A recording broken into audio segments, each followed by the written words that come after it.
This episode is powered by DENmeditation.com. Though meditation is the primary focus, the bigger goal is for people to understand and love themselves, thus creating more harmony in the community at large. To find out more about Den Meditation's teacher training programs, retreats, and all things Den Meditation, go to DENmeditation.com.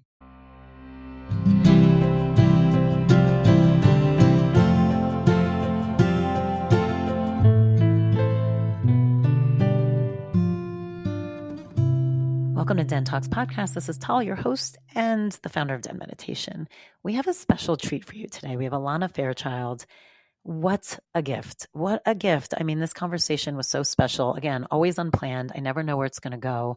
I mean, she is just this amazing spiritual maverick, right? She does everything. She has 55 books, more oracle decks than I think anybody else. She has so many incredible meditations out there. She is a musician. She is an artist. I mean, she really does it all. But when you talk to her and meet her, she's just so sweet and grounded and just filled with so much beautiful knowledge that we can all gain from. So what I really enjoyed about this conversation is we really talked about acceptance, allowing, understanding. What can we do as individuals to allow for other individuals so that we can then be the collective that we truly are? And when I say allow for other individuals, I mean, we get into our own space sometime of really feeling like what we want, what we need is the right way. And we do that in our relationships. We do it for ourselves. We do it in judgment of others. We do it politically. I mean, in the small terms, the big terms, right? Spiritually, you have judgments of how someone does it one way or the other. And this is such a beautiful conversation that we hit in so many different angles. It's very multifaceted about this just idea of allowing and the breadth of that, with also tips on how to do that. So it is really beautiful. Again, we are so lucky to have her. Drop us a line, drop us a comment, what you think. And especially please subscribe wherever you do get your podcasts. It is always helpful. We just love this community so much. And again, I'm so happy to be able to bring Alana to you. So enjoy.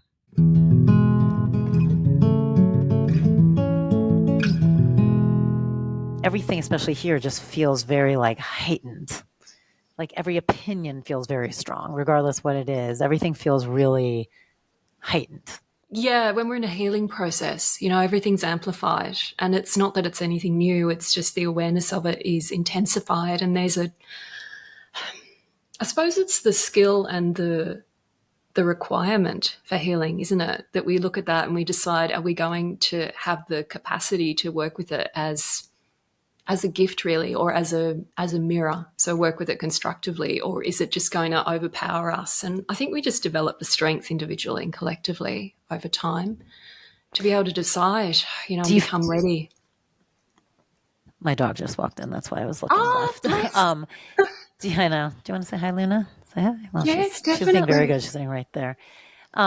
So do you feel like as a collective, because that's a really interesting point.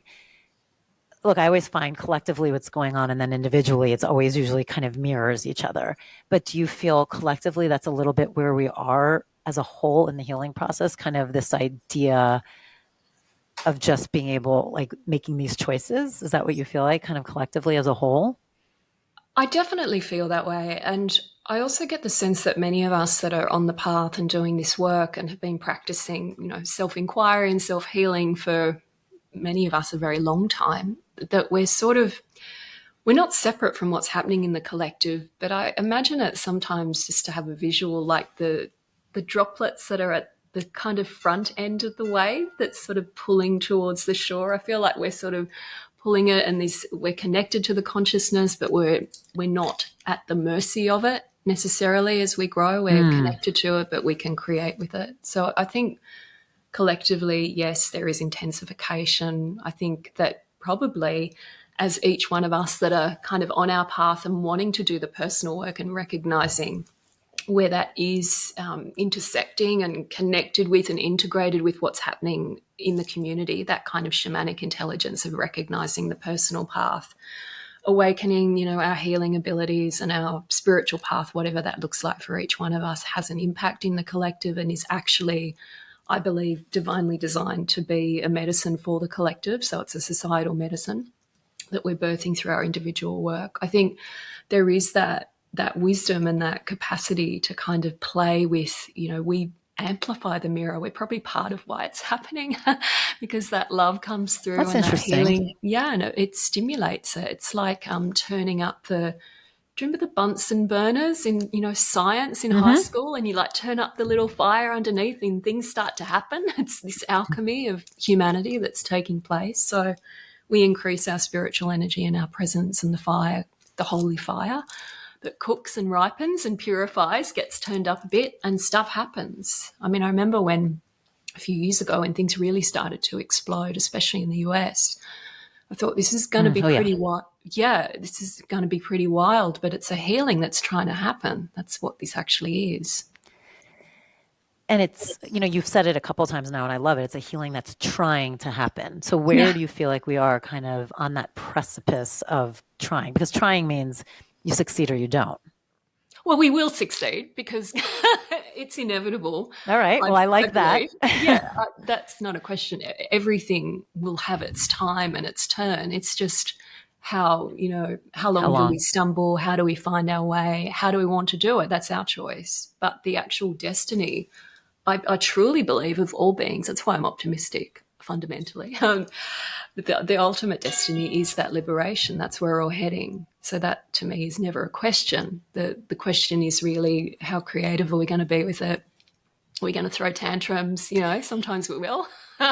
That's our prerogative. That's our choice. And sometimes it's just really hard. There's quite a lot of tantrums happening. You're right. Right. And fair enough. Sometimes it's just difficult and things are painful. And I know for a lot of us, we kind of look at things and think, are we still doing this as a species? Like, haven't we learned this already? Are we going back through this again? And it can feel a little bit like not even history repeating itself, but it's like hitting our head against the brick wall and wanting some kind of deeper change. So sometimes, a tantrum's probably a good way to discharge, especially if you can do it creatively, stomping around your lounge room singing or something. But we always come back to this creative potential that we have, I feel, and our natural innate healing ability individually and collectively. So it's, we're all in the cosmic bus. Some of us are going, are we there yet? But we're making progress. I mean, I love your optimism, because sometimes you don't always hear that optimistic take, even from those who are, in the, working in the space. But I feel like in that optimism, what do you feel like it will take for the healing to happen? And where do you feel like we are kind of in the grand scale of like what this version of healing is? Like, obviously, I feel like we as a species have gone through multiple healings. What do you feel like this healing is about, and kind of where are we in that process? There's a lot in what you've asked, Sarah. I really like it. My brain. Should we start with simpler questions? No, I'm totally into it. My brain just went to 3 places at once, as it does. So I'm trying to make sure I remember it all. I mean, we are in it and we are being cooked. That's my feeling. I also feel that, like, when you talk about maybe that optimism not always being there, I totally accept that doubt rises and falls. It does in all of us. That's part of being alive and part of confronting, I think, that necessary edge where you have that element of uncertainty, and we can work with that skillfully. Like, that can be the thing that pushes us to find the healthy anger and the motivation that we need to just say, no, screw that.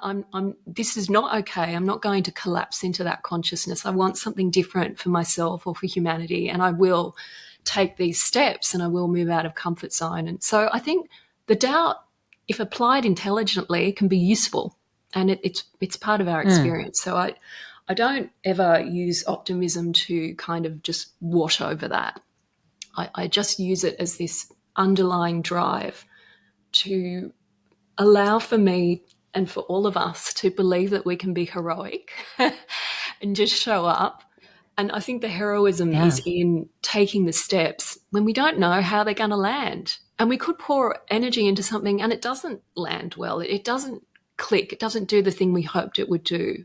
But then that optimism is, well, I'm just going to try another way and be modeled on Mother Nature's intelligence. Species come, they evolve, they disappear, they become extinct. Something else emerges. She moves through seasons, things change. She's been through ice ages and all different phases. And I think humanity as part of Earth, we're going through that phase. And I think this kind of ties in a little bit with your query around, what might be happening for us as a species, like where are we at? And I think it's a very interesting time because there is this kind of sense of almost like a divisiveness within humanity and this sense of push, pull. And sometimes we play it out in a very mundane way, politically or even within the spiritual field. There are different kind of, what's the right word for it, kind of factions in a way. Mm-hmm. And I think species-wise, there does seem to be sometimes like these two distinct species of humanity that are living on the planet, and it can feel like that. There's some that seem to be really plugged in and others that are doing things that when you encounter them, you think, are we still doing that? I didn't know. Like, I thought we stopped doing that in the 90s or whatever, or the 80s if you're old enough. So there can be that sense of sometimes a disconnect, but I actually feel it's just part of this alchemy. So even the things that appear to be disparate or diverse or even opposing are all just part of this kind of chemical alchemy that's taking place at this subtle level in the collective body of humanity. It's kind of like we're in the Bunsen burner of the cosmos and the holy fire's being turned up and we're cooking, and it's just what we do with it. I was recently reading this book on perfume because I'm a daughter of Bastet, right? I'm obsessed with potions and smells and things. Anyway, the perfumier who wrote it was saying that some of the most beautiful perfumes have all these gorgeous ingredients and then something really feral, and if you smelt it on its own, it'd just be kind of like really off-putting and maybe confronting, and you just go, how can that be beautiful? But when you bring it into the mix of the whole perfume, it lends something so interesting and rich. Yeah, it brings quality and character through. And I was thinking, oh, this is so much like the psyche, right? Like our souls, like our being.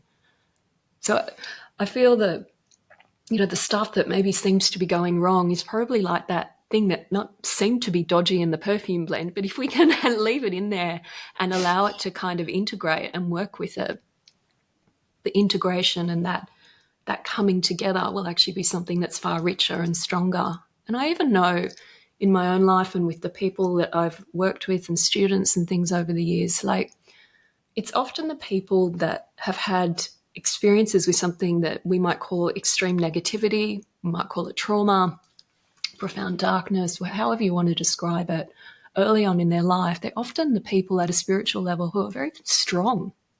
They're very powerful, actually. And then it can be about learning how to use that power and temper it with the mercy of the heart and compassion and forgiveness. But that power is there and it can be utilised eventually. So, yeah, it's a real mix, isn't it? Do you feel like there's, from what you're saying, what I keep getting hit with is this, it's part of this lesson, and maybe lesson is not the right word, but this lesson of healing that collectively we're kind of being called upon is this idea of allowing?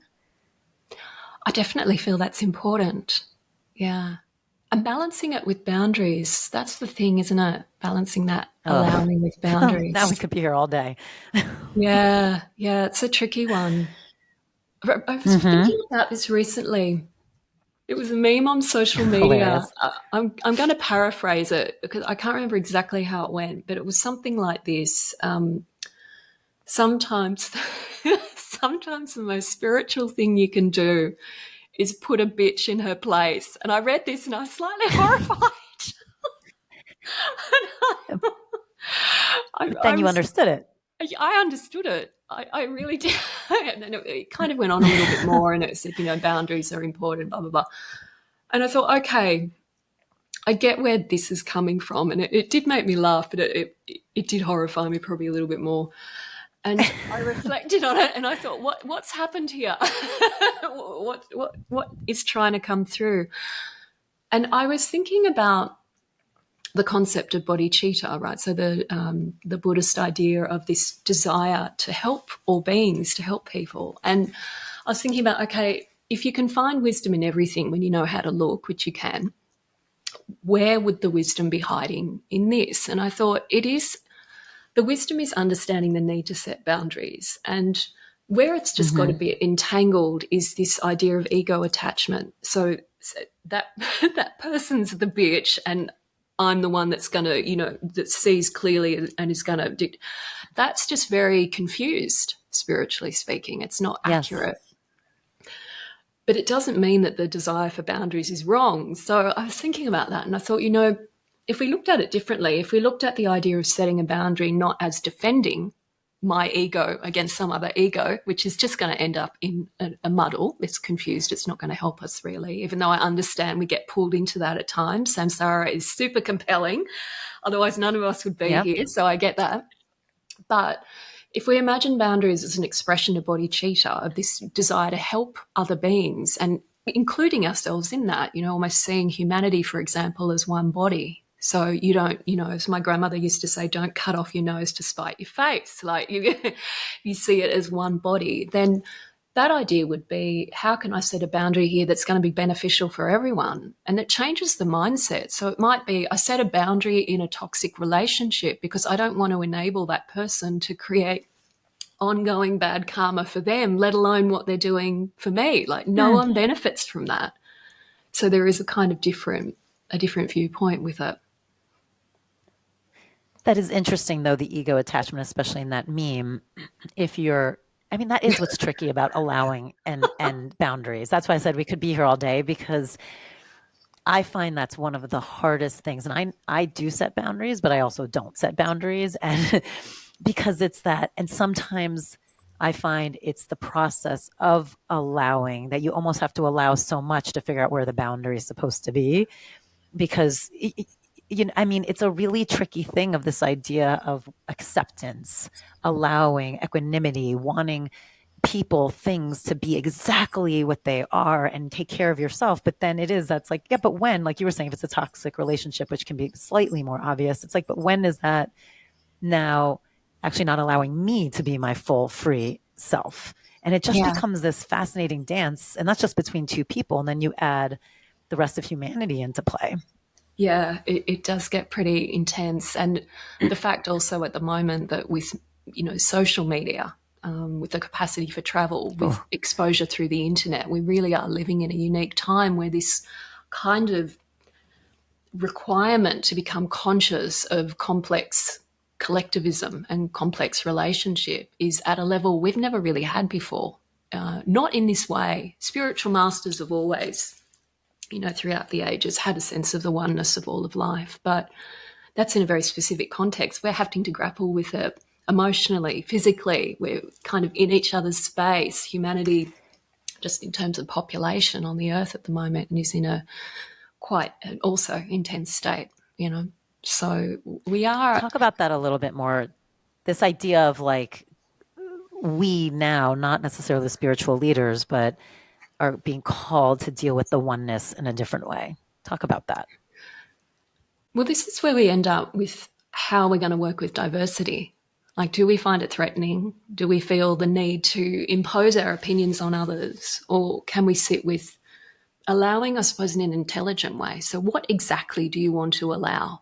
I would say the freedom and space for people to be as they are so you can see with clarity.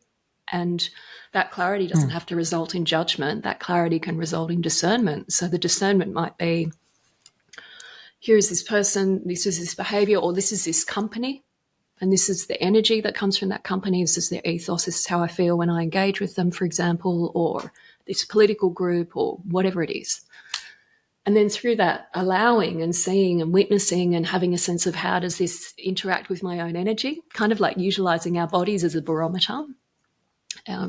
For our own intuition, for our own feeling of, what does this do?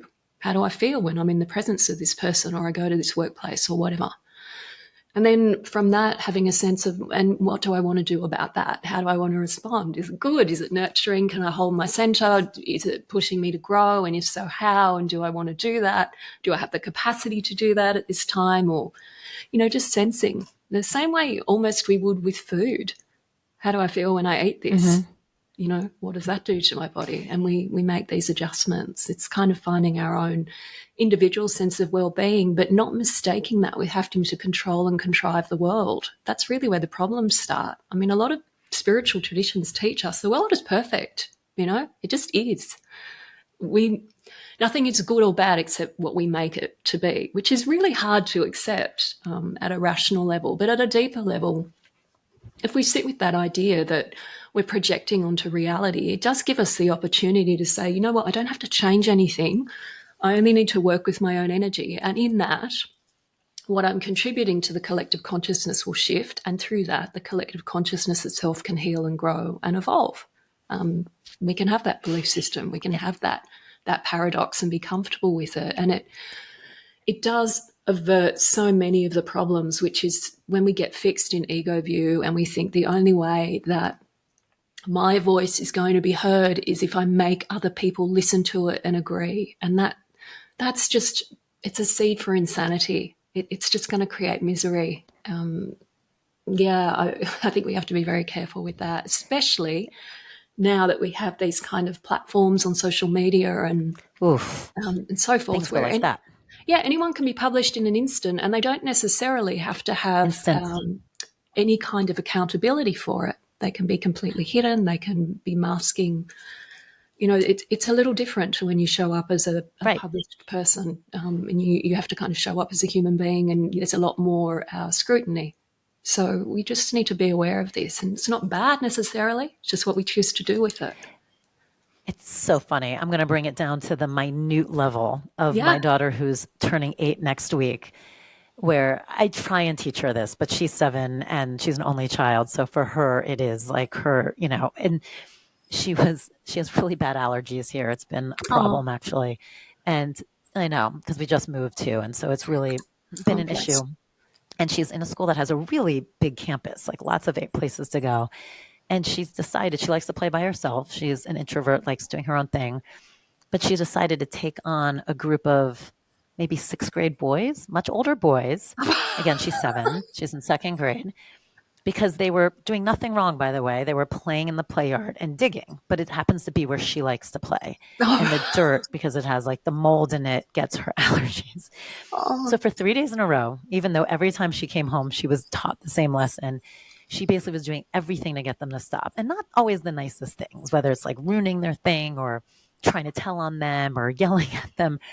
And every time, whether she talked to me or her babysitter or her dad, we all kind of said the same thing, which is like, if it's she's like, but it's my allergies. And I was like, well, if it's bothering you, you have so many other places to choose. Same to your point, like check in with yourself. How does it make you feel? Is it the right frequency? Is it not the right frequency? But for a 7-year-old, I'm like, if it doesn't work for you, find somewhere else to play.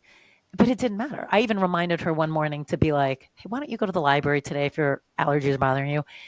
She still went on her crusade to the point they ended up throwing dirt in her hair and her mouth. Poor girl. But at the same time, this is what happens. Like, you don't get the lesson.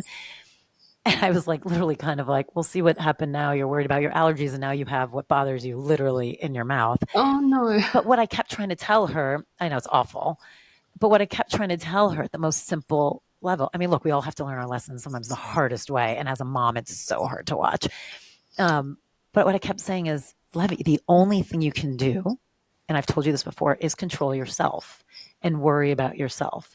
So when you enter a situation that is uncomfortable for you, as much as you want to play there, you're now trying to control 5 to 10 other boys that are doing nothing wrong. It's just not what works for you versus just controlling yourself, which is remove yourself from the situation. So my point is, I'm bringing what your big, beautiful concept that I think you spoke about gorgeously, because I think it has caused some really big problems. Like, we could go into cancel culture and all of that. There's been a lot of stuff. But this is like on the playground level. And it's like trying to teach a child at the playground level the same idea, which is you can't cancel all those boys. You can't cause such a ruckus because it's just something that doesn't work for you. Now, it's okay that it doesn't work for you. No one needs to force you to like what they're doing or be with them. That's okay. But now find a way to just make it about you, and how can you control you and make it okay for you. But whatever, maybe you should come and talk to her, because I don't know if she's quite learned it yet. But it's brutal. Earth School is tough, but I'm also thinking too, like, I love that you're holding that space for her with so much courage. That would be really challenging. But also, I think once we have that, But once we have that sense of, okay, this is me and I'll take responsibility for my experience, then it doesn't mean that we necessarily have to just say, well, that's it, and they're always going to play in the dirt and there'll be no conversation around this. Maybe there could be communication. I just keep thinking of this body cheater idea. Like, what would happen if there was an understanding without any intention that it necessarily had to change where those boys played in the playground? But what about if it was just a conversation about the effect that our actions have on others and just getting some understanding around that?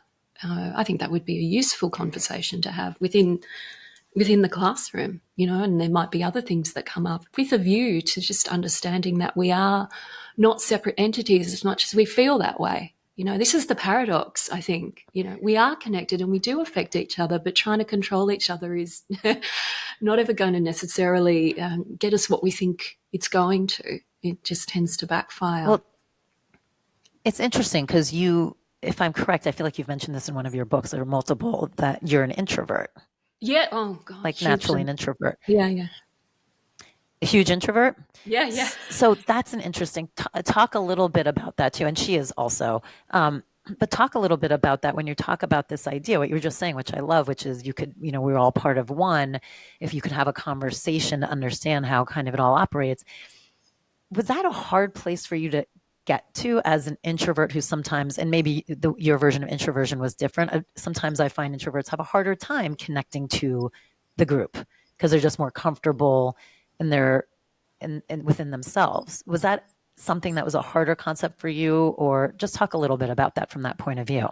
I mean, this would be very personal rather than a sort of generalized statement for introverts, because I think there is quite a bit of variety even amongst introversion as to how that plays out. But for me, I actually, I love group energy and I love working with group energy, but my introversion comes out in a particular way. I think it's the way that we replenish and recharge. And for me, solitude is a huge part of my life, just in terms of sheer hours.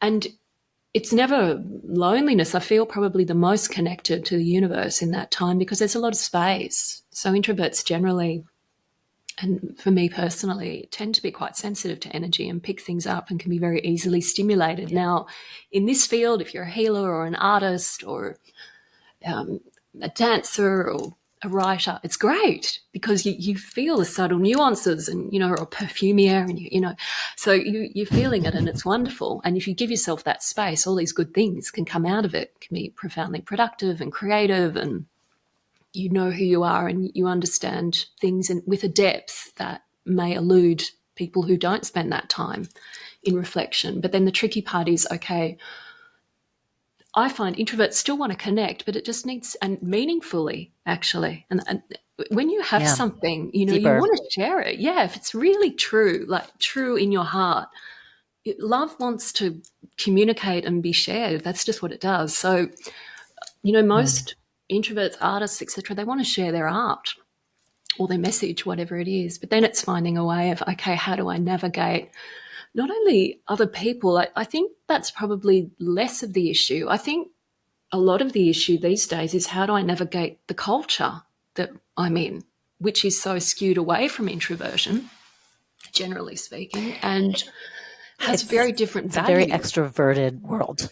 It's a very extroverted culture. It tends to value accordingly, values on how social you are, how you play the game, sometimes politically, how you work. I don't just mean in the sphere of politics, I just mean generally. Do you work with power and politics in your relationships with other people in the workplace or wherever? Those things are often rewarded. And so for an introvert who values differently, that can be the challenge. How do I stay authentic? How do I stay in my truth? I know for me, and for a number of introverts, when all the lockdowns were happening with the pandemic, there was a period of time where we just felt like a lot of pressure was taken off. Yeah, it's so easy, so natural. It's like finally the world. Yeah, it was an introverted world for a while, and a lot of us thrived. I mean, I wouldn't wish it because we weren't prepared for it as a culture. Like a lot of people really struggled. So I'm not sort of saying, I wish we would go back to that. That's not what this is about, but just understanding. No, I think you make a very good point, though. I mean, it is interesting. And actually, when you look at it from that perspective, I think there is something when you look at it from more of a higher level, not just the specifics of what happened with the pandemic, where like something was going on collectively that we were being asked to do. It is kind of fascinating. And again, it was very shocking. So it didn't give people a chance to prepare, and some bad things happened to people financially and all that stuff, of course. But it was fascinating that in a way it was really forcing the culture, because like we both just said it, it's a very extroverted culture. And it asks, and there's a lot of introverts, and it's asking introverts to operate in an extroverted culture. And it was so interesting that the flip was like rebalancing us energetically that way too. Like, okay, like Yes. not only are we trying to rebalance, like nature got a chance to heal, all these other things. It was also like, we need to also find the, even if you're not an introvert, we all have different elements of all of it. Like you said, we're all mixes. So it's like we're getting too far, because beautiful things happen through, I mean, introverts, but also just that introversion, like that quality of Yes. just being able to be introverted. I agree. I think that's really powerful what you've said there, and the reference to the healing of nature. I remember in Australia we get obviously a lot of bushfires, a lot of droughts. It's brutal, the climate out here, and has been, the whole time that I can remember. And there was a period where we'd come through, it was years of drought. It was very difficult. And I have clients all over, students and so on. And I had been doing some work with farmers. And at that time, I was speaking to one woman that had a property in rural Queensland, and she'd been in drought, and she was just speaking about what it was like, just the animals that were dying on her property. Just it was full on. And, I find a lot of people that work on the land are quite spiritual in an innate way, because they have to be. Yeah, Especially in it's a Australia. language. It is, and you have to learn a kind of surrender and a cooperative intelligence with the Earth Mother. And at that time, one of the local television stations put out an ad. I can't even remember what it was for. I just remember the heart of the ad was this old man, must have been 80 if he was a day, and he was sitting there. He, I think, was an actual farmer, and they said, his name and where his property was, and he just said, if you give nature a chance, she knows how to heal herself and she will rebalance herself. And it was so powerful. He was just this, Wow. Aussie bloke with the sunburnt skin and the history of working on the land. And I just thought, I think we know this, but it's not only nature. Our souls are nature. Our bodies are nature. Yes, the spirit is transcendent. It's always on. It's a little bit more like technology. Even more so, it doesn't need a reboot. It's vast, and it just is what it is constantly. But we're not only that. We are that, but we are also this body and this soul, and this is part of our human. Yeah, and it's part of our human experience, which means that if we do give that little bit of time, that introversion, the necessary introversion, however much that is for individuals will vary, and for nature will vary. But I think that glimpse that we got during those periods of forced introversion, where the earth suddenly went, yay, and skies were clear, and you could suddenly, things were bouncing back, and there was more quiet. That was a lesson. I love talking about this because we haven't talked about it in so long. Yeah, I was in LA at the time, and I remember it was like somewhere in the week 2, and I was going for a walk, because that's like all you can do. And I was with my partner, and he and I looked at each other, and I go, and especially LA, which is so smoggy and like affected. It was bright. I mean, there was a glow off of it. The sky was bright blue, like you just said. It was so pretty. And I remember saying to him, I wish we could all get along, because I feel like if collectively as the universe, as the world, we could say, okay, for these 2 weeks every year, we just shut down. Everyone shuts down for 2 weeks. So there's no airplanes going, there's no buses, there's no this. Everyone's just on a mandatory. You go home, you get your stuff. And like you said, not only, I go, look what Mother Earth has done in 2 weeks. It was such little time. And there were some miraculous stories happening too, which I don't quite remember, of like healing she was doing and things that were happening. I'm like, 2 weeks we gave her a break, and look what is happening. And also, if you can for 2 weeks shut down, like you said, and take care of yourself and go a little introverted, God, just 2 weeks. Could you imagine? There's 50 other weeks. For like 2 weeks, I feel like it would be so different. I love that so much. So different. The thing is, You could try and politicize and mandate that. And let's just say it probably, I don't think the planet is like, Wouldn't the happen. culture is ready for that. I don't think it would work. But we do have the capacity within us, because we are cells in the one body, as we understand that feminine wisdom and we live it within our lives, which might mean a simple thing like just switching off from technology for a brief period of time, or from the worry or from the stress about something, and putting it in the cosmic feminine cooker and just allow, seal it with a prayer. Please cook and resolve this and come back to it when you're ready. But we just learn to live in the way of, how do I switch off and regenerate in a way that feels functional for me, and we start as individuals. We're bringing that wisdom into the collective, and it gathers and it grows. It's like you have a conversation with a person and they tell you something that they did and it worked for them and you hadn't really thought about it, but you feel inspired and you try it for yourself. It's like this beautiful consciousness contagion in a loving way, a compassionate way. And we increase that presence of the wisdom, and eventually there is that tipping point. When enough of us are doing this and we feel comfortable with it and we recognize the wisdom and we hold space for others, it grows. Like, flicking on the light switch in the darkness, and that the light fills the space. So it's definitely within our potency. It just might take a little while, but we can do it. Yeah, that's so true. I mean, and again, it goes back to what I think we even started with, is like that individual, you can make some individual choices, and then that's what can collectively start making all the big changes. It changes the soil, the ground. It changes the ground and makes it more fertile. And then from that, we can plant these different things and they can take root. You can't just come in over the top, which is why we need the feminine. Just come in over the top and go, we should do this, we should do that. Then we're in control territory and we end up in a mess and it doesn't work. And then everyone's like, oh, it's screwed up and it's not a good idea. It's a great idea, but the method has to come from the roots first. And this is individuals living it, bringing it through. How many times a day do you get the chills? Oh, a lot. I just, for some reason, I was like, she gets the chills a lot. I can tell. I feel like you get a lot of I do. And there's a thing that happens to my body when someone is speaking their truth and Earth Mother really likes it. It's an odd little thing, but my legs from my knees down to my feet just start shimmering like they're a fizzy drink. And I'm like, oh, you're speaking your truth in harmony with Earth Mother. It's quite beautiful and it's very random. I never know when it's going to strike, but it's a consistent thing. Can you give an example of like what that was? Oh, it's happened many times. It'll just be someone saying something that's really true for them, and in some way Earth Mother supports it. It's in alignment with their life journey in this human body. So it could be anyone. They could be talking about a decision they're making with their life's work, or they're just saying something that's true for them emotionally in the moment.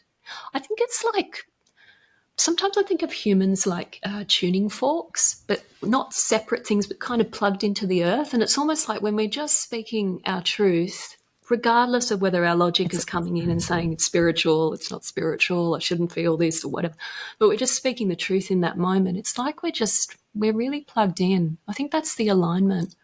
And so our energy increases. Yeah. This is why I think, even though sometimes it seems counterintuitive, like following our dreams or following our heart seems illogical or like the most difficult thing, especially if it runs contrary to mainstream consciousness, which, let's face it, for most of us, following our dreams is not going to tie in with mainstream values probably.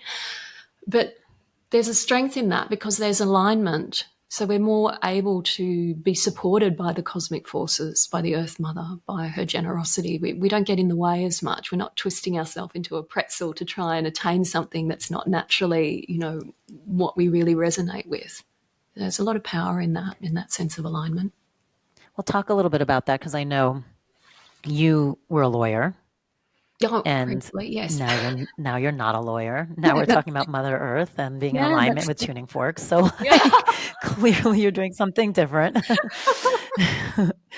How did you get through law school? Just barely.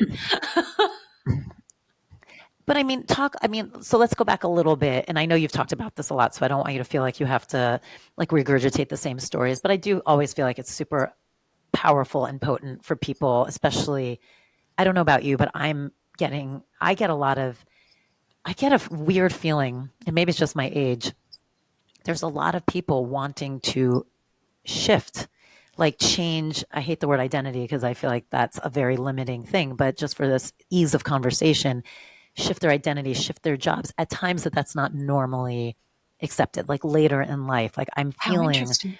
a lot of people.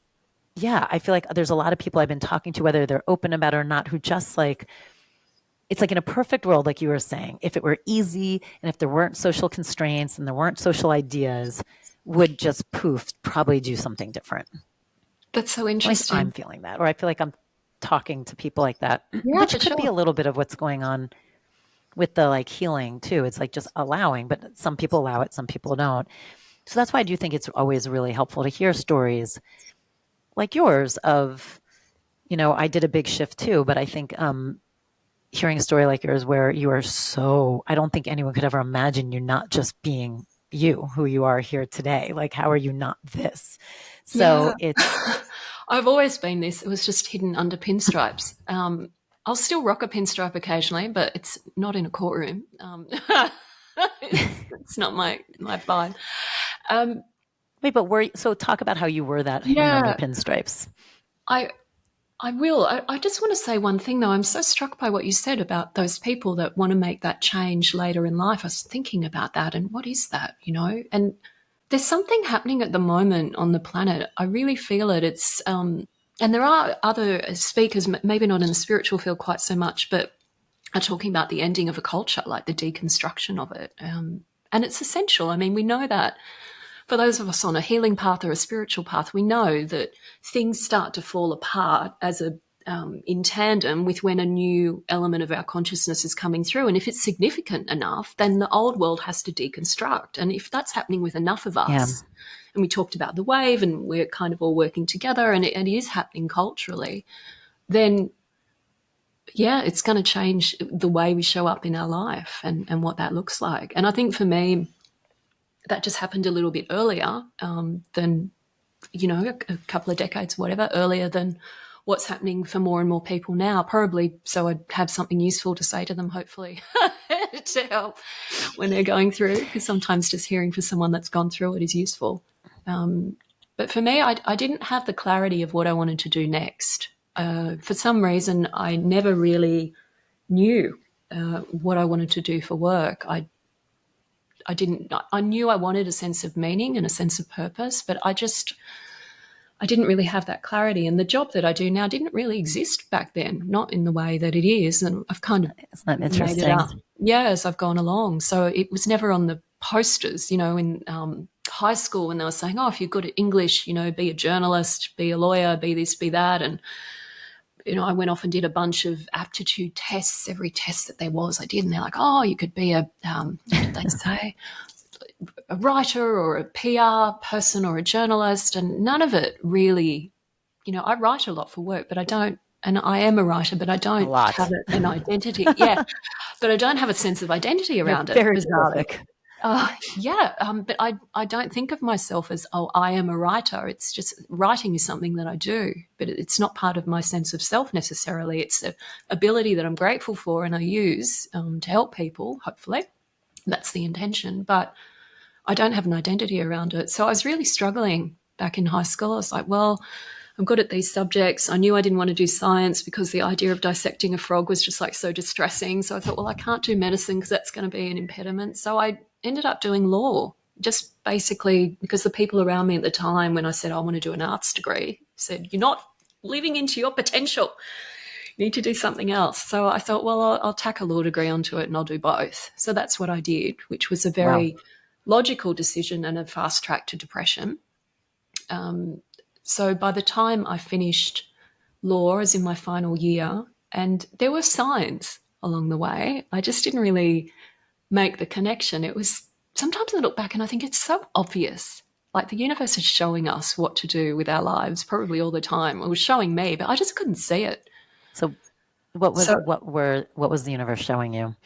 Well, so here's an example. I was in a litigation exam where we had to do cross-examination. It was like a mock trial. So I did my cross-examination and finished that. So I was a witness. And then I sat down And I had so little emotional connection with what I was doing that I had snuck a book into the exam, and the book was on aromatherapy and chakras, if I remember correctly. So I did my cross-examination, and then under the table, while the rest of it was happening that I really didn't care about at all, I was reading my book on aromatherapy.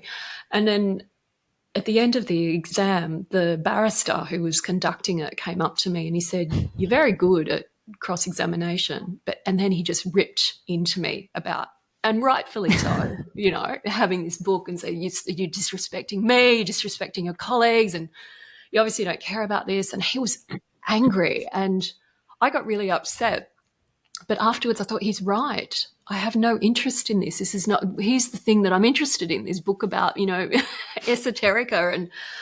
And I thought, what am I doing? And so at that point, a friend had been harassing me to go and see a psychic healer to have a reading. And I went and had this reading with her, and she's an Aquarian and delightfully eccentric. And I just thought she was fabulous. And she just said, "Oh, you should do what I'm doing." And I, having no experience in any of that, and this voice came out of my mouth and I just said, "I know." And I remember thinking, where's this voice? Who is this part that knows? And I thought, oh, I'm just going to do this. And so my family, bless them, were just like, what's happening? One minute you're going to be a barrister, now you're saying you're going to study with a psychic and do tarot readings. But that's what I did. Because but you listened to that voice. Yeah, you listen to the voice. And I also knew where I was going if I kept playing by the rules that everyone else thought were right. I mean, I got a clerkship with a top commercial law firm. I had job opportunities everywhere in law, but I was miserable. It wasn't for me. And it doesn't mean law is something wrong with it. It just wasn't right for me. There'll be people that can flourish in that, I'm sure. But you have to find what it is that works for you. But I'm just impressed you listened. Well, I was desperate, I was really unhappy. I was depressed. I had anxiety. Something wasn't right. I felt a bleakness when I looked towards my future. And I wonder now too, with so much suicide, with so much depression, with so much loneliness, if part of this is just this bleakness, I know what that feels like. I know the despair and the sense of hopelessness that nothing's going to change, and what's the point? And anytime we're in that space, that is a trauma complex that's speaking. I truly believe that. But I also wonder that if we could feel that voice, that says something different, that says there's another way, if we could really value that we would understand there is another path. And being in that state of despair or that bleakness or that just profound sense of being lost, I've lived in that. I know what that feels like. And it's, we aren't designed to stay in that, and we're not meant to. It's just a signpost. And it's just basically like the universe with a pointing finger going, go the other way. Like there's a roadblock here. That's what that is. Because you just said we're not designed to stay in that place. Like energetically, we weren't created as so. And then you were talking about the suicide. And do you feel like that's a little bit as like where humanity's gone off? It's like we've been missing, we were designed a certain way with certain capacities, and then we've kind of been so misguided in some ways that that's where some of these really harsh energies come in that are heavy for people to deal with, whether it's the addictions, suicide, depressions. Do you feel like there's something to that of like, yeah, we weren't actually created, and so that's like the manifestation of us not like energetically being able to handle it, kind of? Kind of. And I don't mean someone can't handle it. I mean, like, yeah, no, I get what you're saying. Do you know what I'm saying? I do. I think it's the shadow side or the potential negative side. The shadow can bring healing, so I don't want to. I'm not demonizing that, but just let's say the challenging side, the unresolved side, perhaps the unexpected side of where we are experimenting and growing as a culture. Like I know, look. I mean, patriarchy kind of sucks. Who's going to say differently, really? But I can tell you who's going to say differently. Well, maybe not many of your listeners. No. Yeah. But it's served a purpose. There's a violence in it that needs to be healed and reconciled, and we recognise this. So we're trying to evolve into what's next. I don't feel that means going back to matriarchy. And there are people, no doubt, who disagree with me and think that we should or whatever. But I think we've done that. We've done matriarchy. We've done patriarchy. What's next? And this is the transcendent function. It's like, well, what are we going to create next as a culture? And I think part of the diagnosis is important. You know, the creativity arises. What is that? Necessity is the mother of invention. You know, like we need to understand, well, what do we need here? And when we look at people that are not equipped to deal with this profound suffering and are manifesting the symptoms, and I think they're not just individual symptoms. I strongly believe these are cultural symptoms. So suicidal ideation is kind of it's part of a cultural wound that certain individuals are playing out. Addiction definitely falls into that category. So I think there is this kind of understanding that it's not individuals that are broken, it's the collective that is trying to heal and evolve and create something new. So I don't know that we've been misguided, even though we're not in a great place necessarily, or a healthiest place, that's for sure. I think we're experimenting, we're figuring it out, because growth is messy and you're going to make mistakes sometimes, and you're going to be on a course individually and collectively where you think, I thought this was going to go differently. Or, you know, just think of certain political ideologies. Sounds great in theory. Let's go for it. And then millions of people are murdered. And you're like, well, possibly that's not such a good thing, you know? Like, let's just be honest. So we figure it out and we keep going. And I don't want to make light of this, but I also think, because this is people suffering, so it matters. It's why we do the work that we do, right? We're trying to help and alleviate and bring through something constructive and useful and kind. But it's also understanding that we're figuring it out. So I think, yes, it's part of the unresolved side, the unresolved pain of what we are on and the path we are on. But I also think that path is part of a creative exploration and process, and we can take responsibility for that and keep going. So when there's anger, trying not to get stuck in rebellion, but utilising that rebellious anger in a creative way. What could be next? What can we do differently? And that takes courage, but I think human beings are very courageous. I love that you keep using the word creative, which obviously you are. But I think what you're intimating, which I love, is inherently, which I agree with, but I'm going to say it, inherently everyone's creative. Yeah, for sure. But I do feel like we live in a society where it feels like, kind of going back to what you're saying with the job boards, it's like you're either creative or you're analytical. You're either extroverted or you're introverted, right? We get these like really, and then you funnel to those parts that suit you better according to society, right? Then you get funneled. And then what I think even more fascinating, it might have even happened before, you yourself you've totally put limitations on yourself because you don't believe this analytical person could ever be creative, or vice versa. This creative person could never be good with numbers. And it's really interesting because what you keep saying, and I agree, is we're all creative beings. We're creating in every moment, whether it looks like art, quote unquote, or whether it is an amazing spreadsheet of numbers.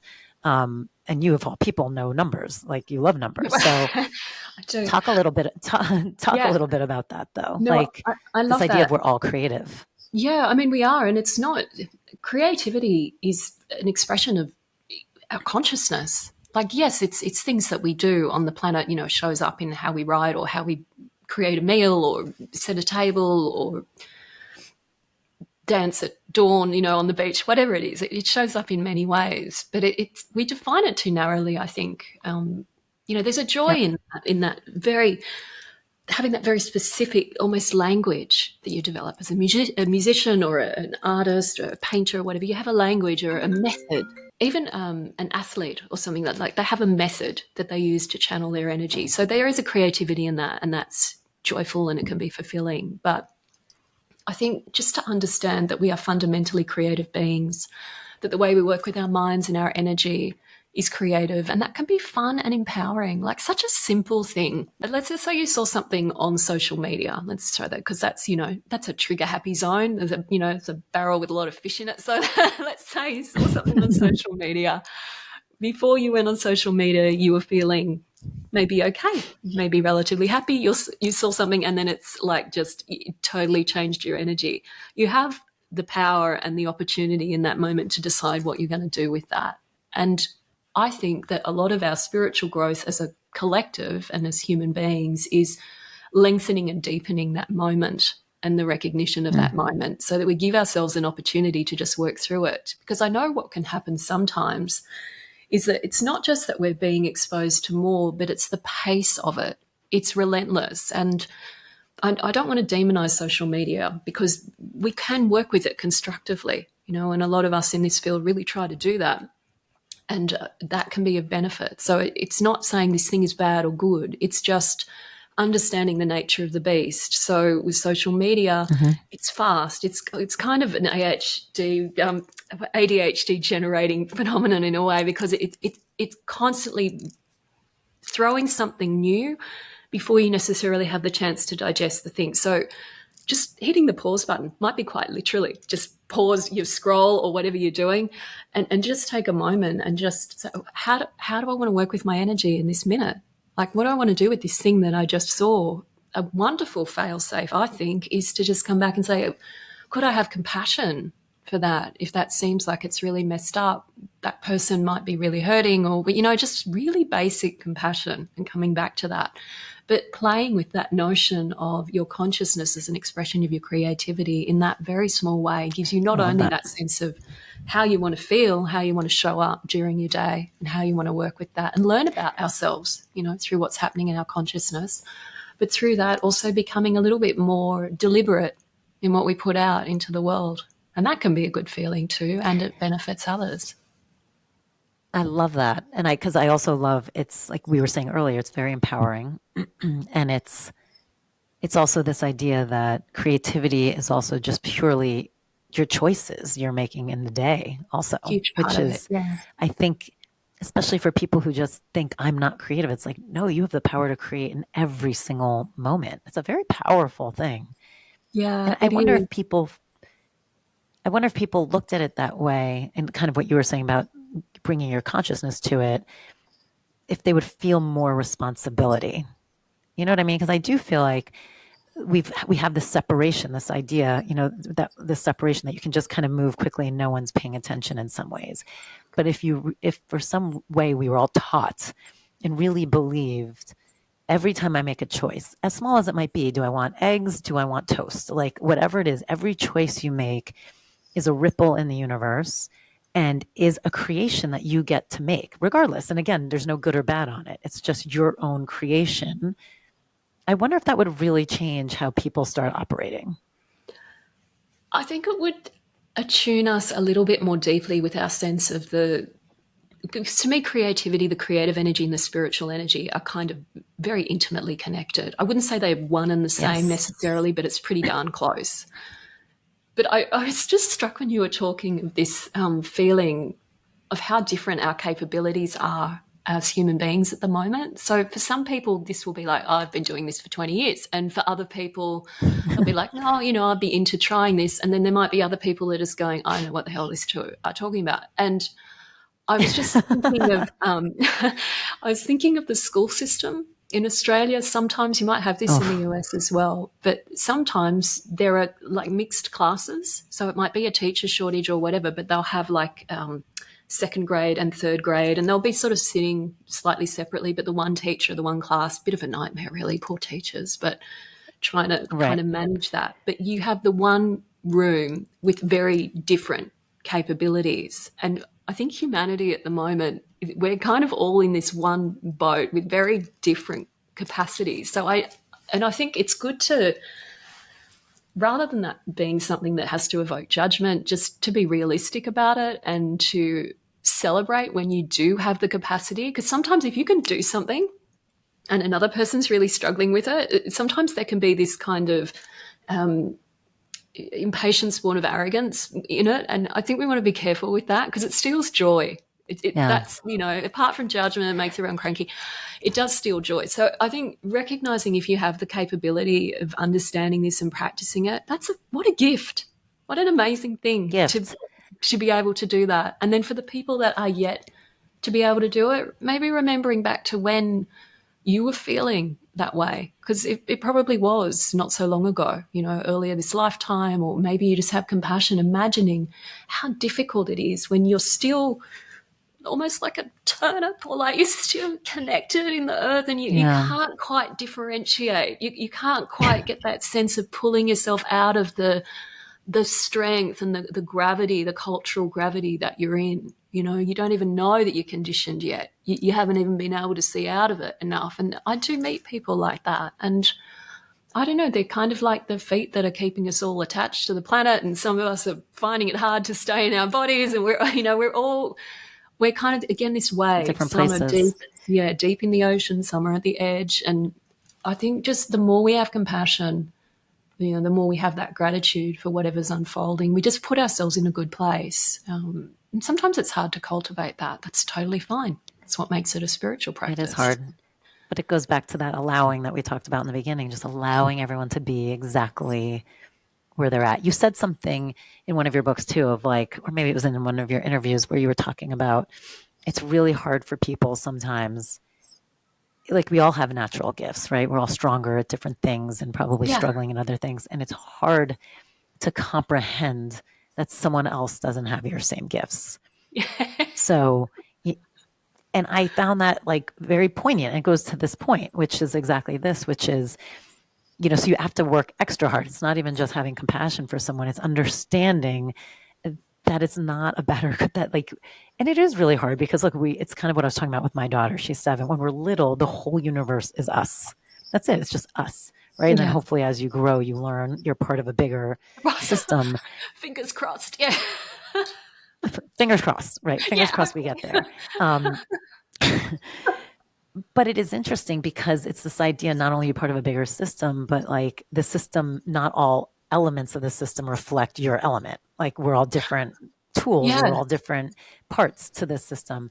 I know for me, that was something I really had to learn, especially when I left my first business in entertainment and I entered the spiritual space. It's just not understanding how people just thought very differently, and and I don't mean spiritually. I just mean like the way they would work, like the way working happened, like the brains worked a little differently. And it wasn't bad or good. It was just a totally different method.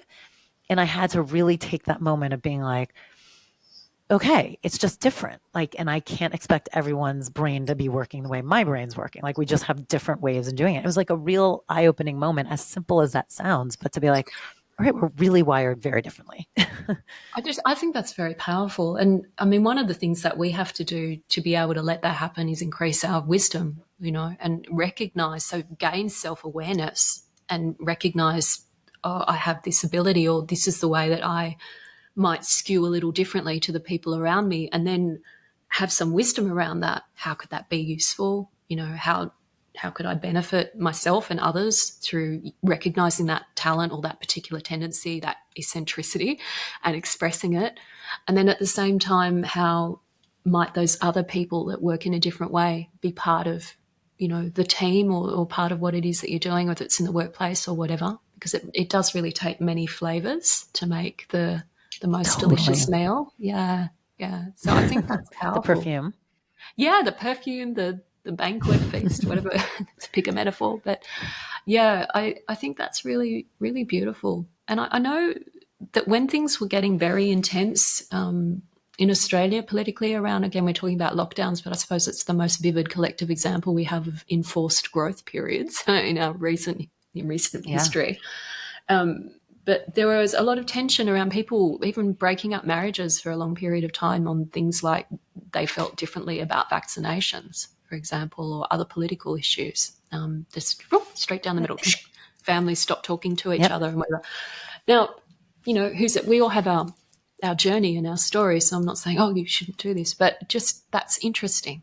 That's interesting. Would that be the same? Could it be different if we had a different capacity? Could it be different? Could we hold space for those that have a different point of view? Different points of view.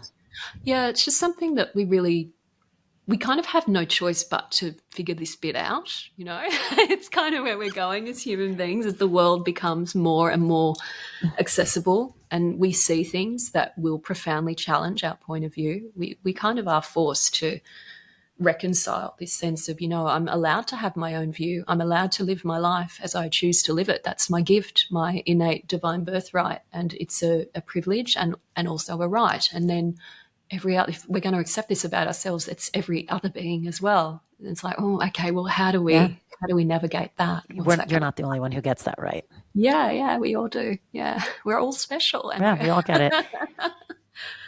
And it might not, their right, what they choose may not look like what you choose, but they have that right. Yeah, and then it just gets really interesting because I think if you look at that, and I always, if I find something someone's doing really evokes judgment in me, I get pretty interested about why.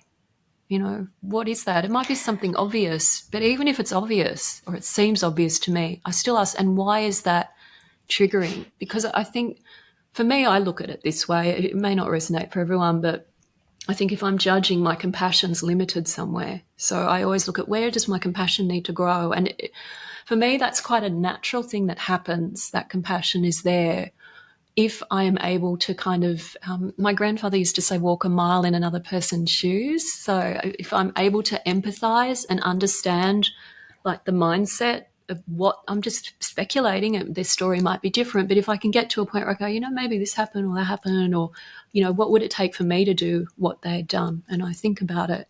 Like another thing my grandmother used to say, it was kind of appalling, but she'd say, if anyone ever, she'd say to all of us grandkids, if anyone ever hurt you, I'd take a gun and I'd shoot. And we'd just be like, Nan, like, calm down. Like, nothing's happened. Like, what are you talking about? But she was a Libra, like, peace and harmony. But anyway, occasionally, I don't know what would rile her up, but she'd come out with this thing and we'd all be, like, what's happening? But so it kind of taught me to think about what are the circumstances, what pushes someone to that. And then what I love about compassion is that if I can get to that place, first of all, I'm freed from the judgment. And I like that. Maybe it's selfish, but I don't like feeling the judgment. I like to feel free and open because it's just more that feels like myself. So there's a personal aspect to it. Secondly, I can usually understand that person a little bit better. And then if there is something I can do, sometimes it doesn't feel like there is very much more than that, but sometimes there will be, and it becomes clear to me.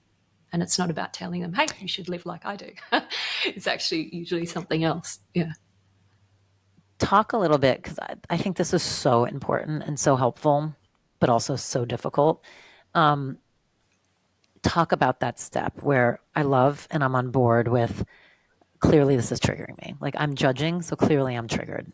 And I feel like, and yes, you're saying, and then if I can get to a place of compassion, but I feel like there's something there, like between those two steps, what happens for you? Like, so you get triggered and you become aware. Chances are, was it something from your childhood or a pattern that you, whatever. Talk about a little bit of the unraveling to even get you to the step of compassion. Well, this is where I think we're plugged into intuition. And the thing, and in intuition, we have just this awareness, a clear knowing or a deepening where something beyond the busy day-to-day mind just kind of pops in and you know it to be true. It just kind of pops into our awareness. And the thing, and we're all intuitive, just like we're all creative. It's not that it's not there. It's just, have we developed the space for it to learn our language and our method to access it? And it may vary slightly between individuals, but there are certain things with accessing intuition that for me personally and generally in how I teach, I feel is fairly universal. And one of those things, probably the most important for me, is space. It doesn't have to be a long period of time, but just the space where I step out of the constant busyness and flow and I just pay attention to something. And I don't try to go at it with a mental scalpel and like dissect that thing and figure it out, because that's analysis. That's something a little bit different. It has value. But in this space, it's more just allowing myself to rest in awareness of this thing and a little bit of spaciousness with the intention of, what is it that I'm not seeing here? What is this about? What's the deeper wisdom? When I talked earlier about seeing that psychic and that voice that came out of me that said, yes, I should do what you're doing. And I was like, what is that voice? That's this voice. It's just the part of us that has this deep knowledge. And I know for me, and this probably is for a lot of people, the biggest impediment is we're scared of what it's going to say, so we distract. What if it tells me the thing I don't want to know? But if we can get to the place of neutrality where we're actually just willing to say, you know what, anything you want to tell me, dear inner voice, I'm willing to just hear. And if I have a reaction to it emotionally, I will process that separately. But I'm just willing to hear. And if we can get ourselves to that place of attention, but not forced, a little bit of space and a little bit of neutral willingness, it just happens organically. It's not something that we talked about allowing earlier. Intuition is an allowing. It really is. Sometimes people seem to think it's like you turn on a tap and boom, you force it to flow. That's not how this works. You have to be willing to just create the right environment, like a good gardener, and then the plant of intuition just starts to. Yeah, I hope that's not too abstract. And yeah, I hope it's useful. No. It's not. I think it's just wondering, like, that personal part of, look, I find it very powerful. I do it too. When I get triggered, I try really hard. I'm not a perfect human. I'm doing it, but I do try really hard in that moment, instead of, even if I've already reacted, which sometimes happens, is just at least being aware, like, you're triggered. This doesn't have anything to do with them. So let me take a beat and just ask myself why. And I do find that beginning point of introspection. And sometimes it's easy. Sometimes all some things just flow. And sometimes I feel like if the trauma is a little deeper, it feels a little more stuck, and like the answers don't come as freely. It's almost like you don't want to know the answers. That's kind of what you were just saying. Yeah, I hear what you're saying. I also, I give things time. Like, I often have this, if I have a dream that feels like it's probably an important dream, but it's just really weird. There's got a weird symbol in it or something that I don't understand. I just let it cook. And this is something I think introverts probably do a little bit more readily, because we're so attuned to what's happening in our inner world. But anyone can play with this. It's this idea of almost like intentionally putting on the mental back burner, and you just let it simmer. And here's where the power of prayer is a process. Like, sometimes it's just like, boom, we get an answer and did it. But a lot of the time it's a process. So if you say genuinely from your heart to the universe or your guru, your guide, whatever your spiritual source or conception of that is, if you say genuinely from your heart, I'd like to understand this. Can you help me? And may it be beneficial. There you go. That's your prayer. And you put the intention and you just let it simmer. The universe is like a glorious goddess of knowledge, constantly unveiling herself to us in every moment. And, when we ask for something, we are given the answers. It's unfailing. It's just having a little bit of space to pay attention. And if we don't get it straight away, like your precious daughter with the dirt mongers, it will keep coming up until we get it. But hopefully gentle. I always like to say, can you answer with mercy? Just in case I don't get it straight away. Be kind. But yeah, we always get our answers. So if we care enough to ask, it will come. The answer will come. As a mom who is on that journey, I'm very aware you'll keep getting the lessons until you learn them. So I'm like putting on my seatbelt and I'm like, oh God, this is going to be so gnarly.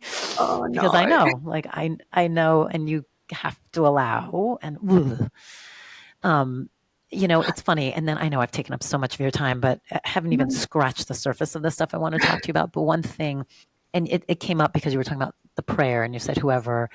One of the things I'm most attracted about you is your multi-lineage. Like, you do not subscribe to one thing. And like you even said, and I love that earlier you were talking about identity. You're like, I don't identify as a writer, even though 55 books, it's something insane, which is amazing. Congratulations. Thanks. But you're like, I don't identify. And I'm assuming it's because you're so staunchly in your practice, that identity means nothing. You are like just you. But I really loved and admired. And even when you look at your body of work and the things you teach, I mean, obviously you love the goddesses, and there's Buddhism. I mean, it's everything, shamanism, like you really embody it all, and you never act like this one has to be this. I couldn't agree more. That's what the Den was founded on. When we opened the Den, it was a multi-lineage. It was about find yourself, and you might need this right now, and then you might need this right now. And I get really uncomfortable in any lineage that says it's this way or the highway or only this way to get to, ascension. If you do anything else, it's a slower path. All those things we've all heard. So talk a little bit, about why that worked for you, and did you encounter any problems along the way to where, but do you know what I mean? I do. I have to laugh because I'll tell you why I'm laughing, but yeah, that's been part of me forever. Like I grew up in a very multicultural city. My best friends from the moment I started schooling were from multiple faiths and religions and different ethnicities. So I just grew up like that. I was in their houses and, I was raised in the Catholic tradition initially, and I had Hindu friends and Buddhist friends and all sorts of things. And that just continued throughout my schooling and university. So to me, it was normal. And then because I've always been spiritually, I was raised a Catholic, but I've always considered myself a little pagan. I was talking to spirits in trees and looking at the sky god when I was a kid. Like that's just what I would do. I've always done this. I've always felt and heard spirit as a presence. It's just natural. So to me, it was just, I didn't even think about it. And I was publishing. And when you say you felt and heard spirit, what did that mean for you?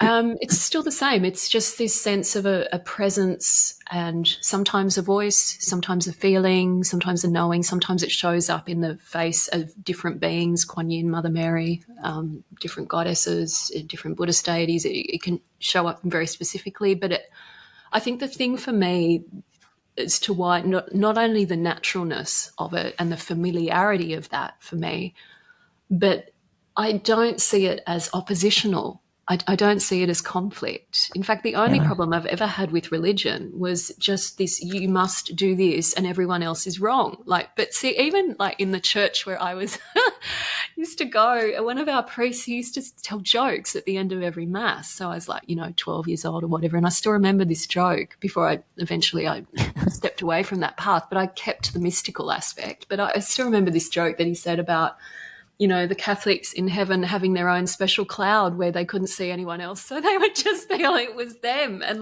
he was a Catholic priest taking the piss out of that. So that's kind of that. It's very Australian, that irreverence. I grew up with that. Which is great. But yeah, it worked for me. And I always saw it as one.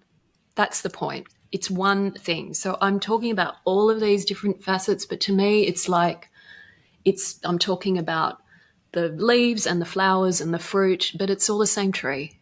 So there's no problem. No one's ever going to get lost there. And I think that, the wisdom is what works for you in the moment, the medicine that you need. It might be perfect medicine for someone else, a different path, but if it's not what you need, if it's not going to resonate, if it's not going to attune you to that inner sense of divine journey and love and devotion and power, then what's the point? You're going through the motions and it's not going to feed you. And then the most terrible thing might happen where you start to think there's nothing in this. And then you lose connection with the beauty, because it's so beautiful. Yeah. It's so sublime when you get into this spiritual path. It gives you courage and it's gritty and it's challenging. But the thing that makes me keep going anyway is just how exquisite it is, that love and that depth. It's just, you can't compare it to anything. It's priceless. And I couldn't agree. Yeah, I couldn't agree more. It always to me has felt like the same instrument, different strings. I love that. And they all just play, but it's the same thing, creating the music together. And it's ultimately it's the same song. It's just how do you want to sing it, right? Some people sing it this way, some people sing it that way, but exactly. Which is why it's always been so crazy, the tension that happens between, especially in religions, because you're yeah, that's why I was laughing, because I thought I was so innocent and just, this is, I love this. How amazing. I want to share this richness. And mostly it was well received, but occasionally I still remember one lady that just said, you're not my ancestor. And she was outraged. And I was like, what's happening? Cancel Alana Fairchild. I was like, what's happening? And I thought, this is interesting. And I felt compassion for this person because she was angry. And I thought, no, what's this about? And I thought, well, there's a couple of things here. One, it is possible to not do this with wisdom. And it's when you're a kid and you go, oh, I love all these colors and I'll just chuck them together and it just ends up mush. And you're like, what happened? I lost all the beauty of the individual colors and everything. You just end up with this kind of purpley brown and that's all you ever get and you lose it.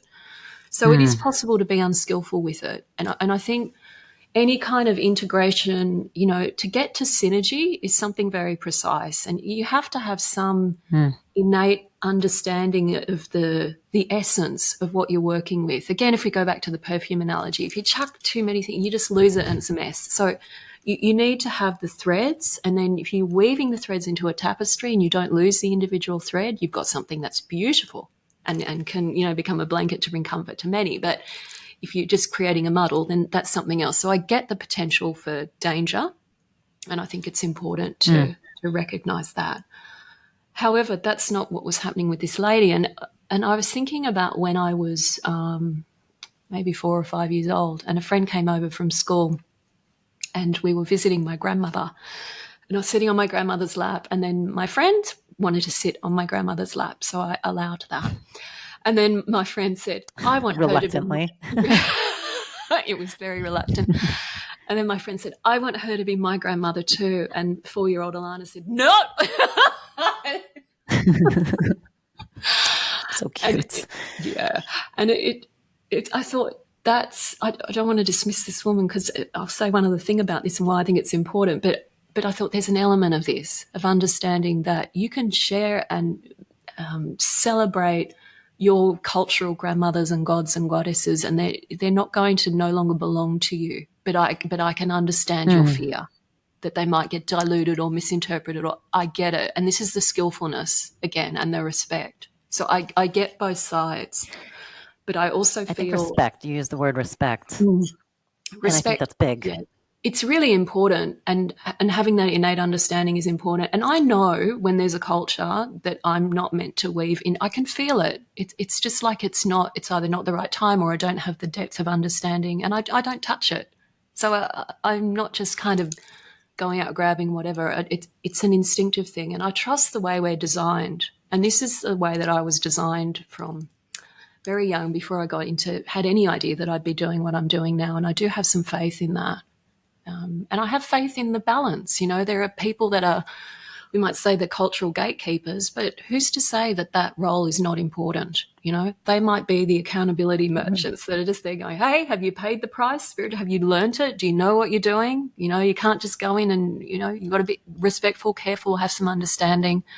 So we might have our individual, scrapes and scuffles, but we all play a part. And I think, if there's a balance in that, but you have to hold your center as well and trust who you are.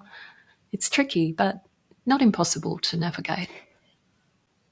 So when you say your prayers, who do you tend to pray to the most? Like, who do you relate to the most with all of this?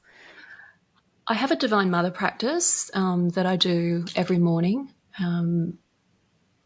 So there's a few deities that I connect with, and a few different traditions that I connect with on a daily basis. And then there are others that float in and out as needed. But probably the goddess Tara is one that I would say is so consistent, because she is so multiplicitous. And I do see different deities from different traditions, even Mother Mary in the goddess Tara. So she's kind of a good fit for me. I love that. Thank you. I mean, I've kept you so long. Oh, no. You are lovely. Likewise. Like I said, there's so many other things I would have loved to have talked to you about, and hopefully we can do it again, because I mean, you're obviously a breath of fresh air, but information. And it's interesting. Like usual, I never know where these conversations are going to go. And I always just kind of open up being like, let's have the conversation that's meant to be had, and hopefully will be beneficial to... And I think ultimately we really had a beautiful conversation about like acceptance and learning. And I think, we hit it in so many different angles. And I don't think either of us came here with that intention. And so clearly there's a beautiful message in that. And you are such a beautiful teacher, and you taught so much here. And I'm so grateful for that. So thank you. Oh, thank you so much. I'm so grateful for the work you're doing, and for having the opportunity to speak to the people that you're holding space for as well. I hope there's been something useful. Thank you. And hopefully we will talk to you soon. Thank you so much, Alana. Lots of love. All right, take care.